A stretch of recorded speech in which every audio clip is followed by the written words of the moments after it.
Hello, class. This is our last section of this chapter. It's about growth and decay and modeling, so it's almost all story problems, which we like to do because we can actually apply what we learn, right? Okay, have your notes out, and you need your calculator again today. Okay, exponential growth and decay. We're going to talk about what those are, a little bit about a logistics growth, just so you know different models exist. We won't do a ton with that. We're going to choose an appropriate model from data to see what it actually is, and then we're going to talk about base E again. Okay, growth and decay. Remember, if it goes up, so if you look at these two models down here, if it's increasing, this is a growth graph. If it's decreasing, then it is a decay graph. And you remember, I always read from left to right.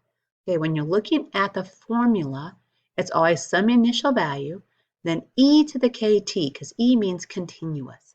That's how we get some of these graphs. K is the constant of variation, or how does it change, rate of change, and t is the time, okay? So let's go.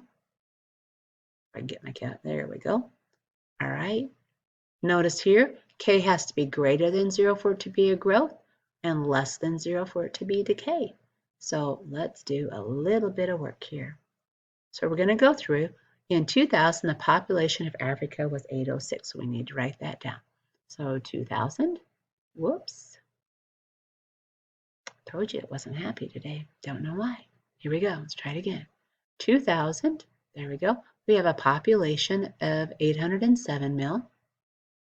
Okay, in 2011, we have a population of 1,052 mil, or 1.052 billion, however you want to say it. This here is what we're going to use in our formula, so we're going to write it that way, even though it's a little wrong. They're telling us it's an exponential growth model, so we know this here is a growth equation that we have to fill in. T is years after 2000, and we need to actually create the model to do this. Well, in order to do this, the first step is we have to find K. So we're going to use our equation to type this in. A sub 0, so A sub 0 is your initial, which is this. Where you're ending up is your actual A, where you're at, and now this time the 11 is going to be our T, or our years. So the first step is to fill in this equation. So we have 1,052 equals our initial, which was 807, e to the 11k, because we had 11 years to get to 1,052 people.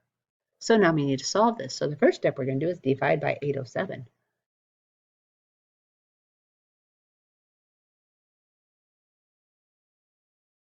Hang on, I need to get my calculator out. Give me a second. Okay, sorry about that. I told you to have yours ready and I didn't have mine. So we're going to divide by 807. When you divide it by 807, I got 1.3036. You have to go out at least 4 decimals for this to work. It actually works better if you don't clear your calculator, but that's okay.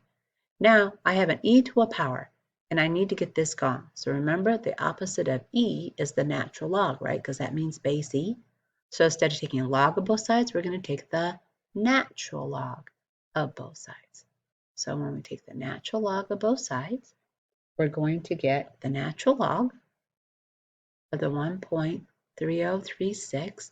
Remember, this is going to cancel, equals 11k. By our rule, everybody remembering, I hope, divide by 11, and then your constant of variation, or how it changes, is 0.024. Now I have to use this, so this is just step 1, to write my equation. So now I'm in step 2. So my equation is A equals, well, my initial is not going to change. It's going to be 807. E, but now I know K. So it's 0.024 times the time. So no matter what year it is, now I can calculate how many people there should be, which is the kind of formula we want. Now we actually have to try it. It says 1 will equal 2,000 million, or 2 billion. So now that's our A. So we plug in our 2,000.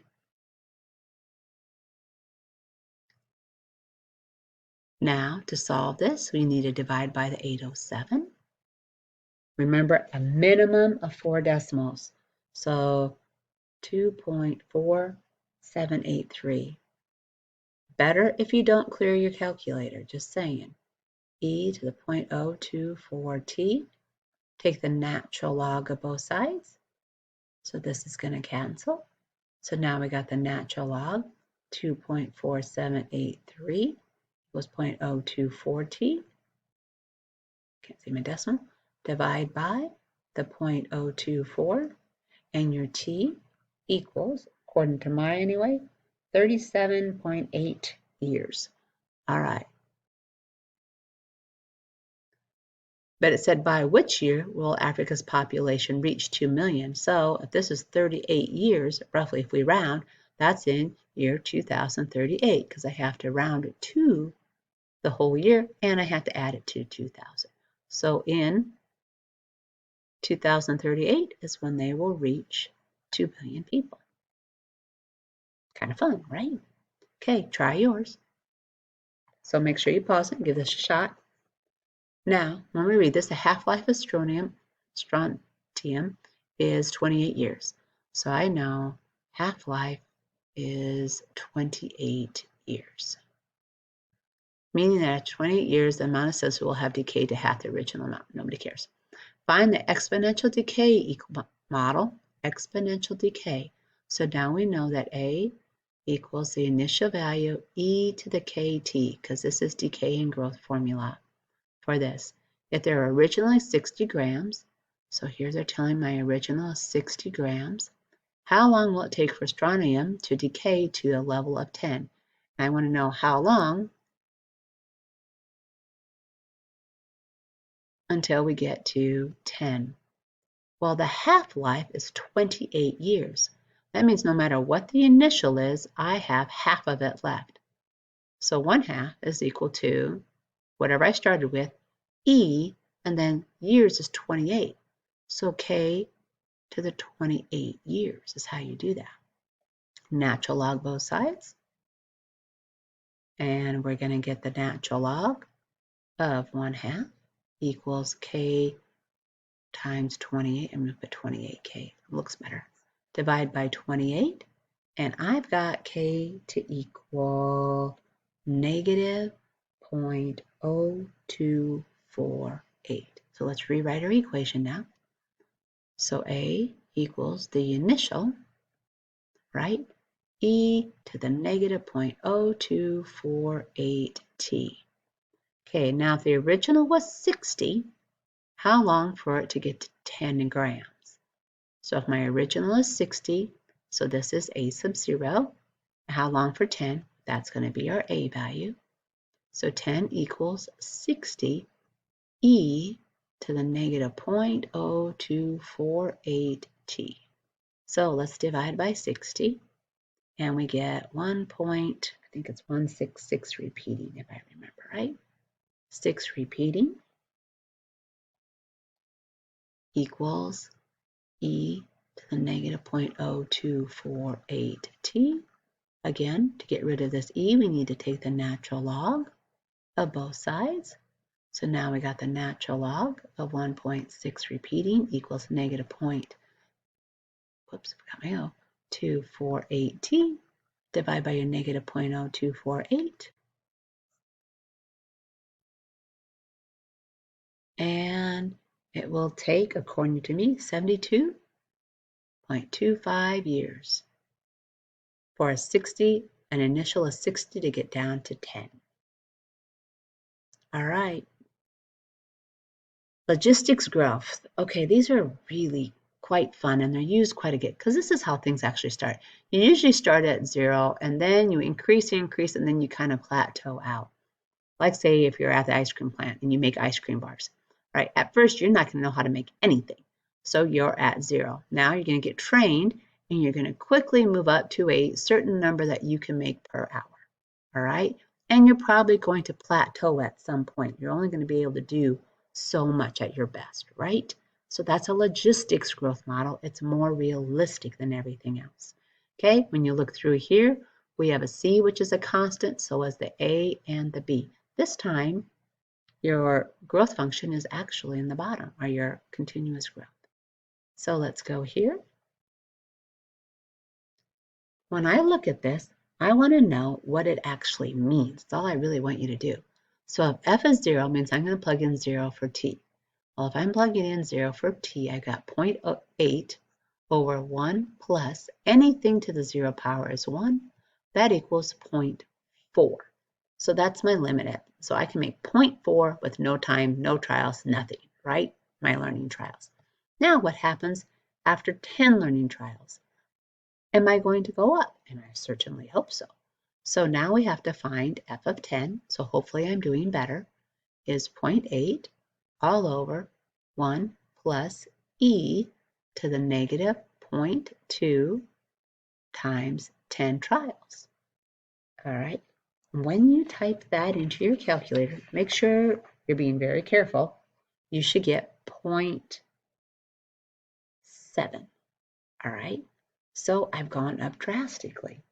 And as you continue, it will get closer and closer and closer to 0.8. 0.8 is your limit or your asymptote. It's where you're going to plateau. So the limiting size is what we call this, is 0.8, and it is C, the number in the top.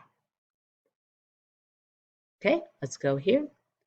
This is another one. They just want you to graph this data. So if we graph this, we get this data here. Now, what shape is this? If you connected these, I want to know, is it a growth graph? Well, the answer is no, growth goes up. Is it a decay graph? The answer is no, that goes down. Logistics, well, I know log starts low and goes high. So this is actually a logarithmic graph, or appears to be anyway from those data sets. Okay, an exponential model in base E. So when you're looking through here,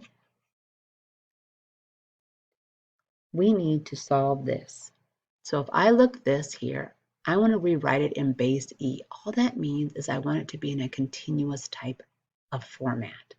So base E is continuous, and that's all it means.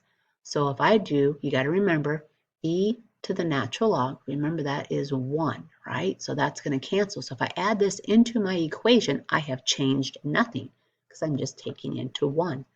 So I'm going to take this portion here and make it a natural log. So it's e to the natural log of 7.8 times x, because now we're multiplying exponents, right? Power to a power. All right, when I do that, I actually just type the natural log of 7.8 into the calculator, and that is 2.054x. Now I have something with an initial starting point and a constant of variation. So it's a little bit easier to read and to understand. Okay, pause and try yours. So you should have done 5e to the natural log, so remember those cancel, right, of 3.9 times x equals your y. Plug in the natural log of 3.9 into the calculator, and you get 5e to the 1.36 x.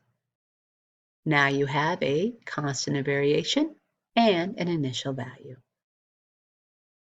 Okay, good luck on your homework. I hope you do well. Don't forget to post questions if you have them.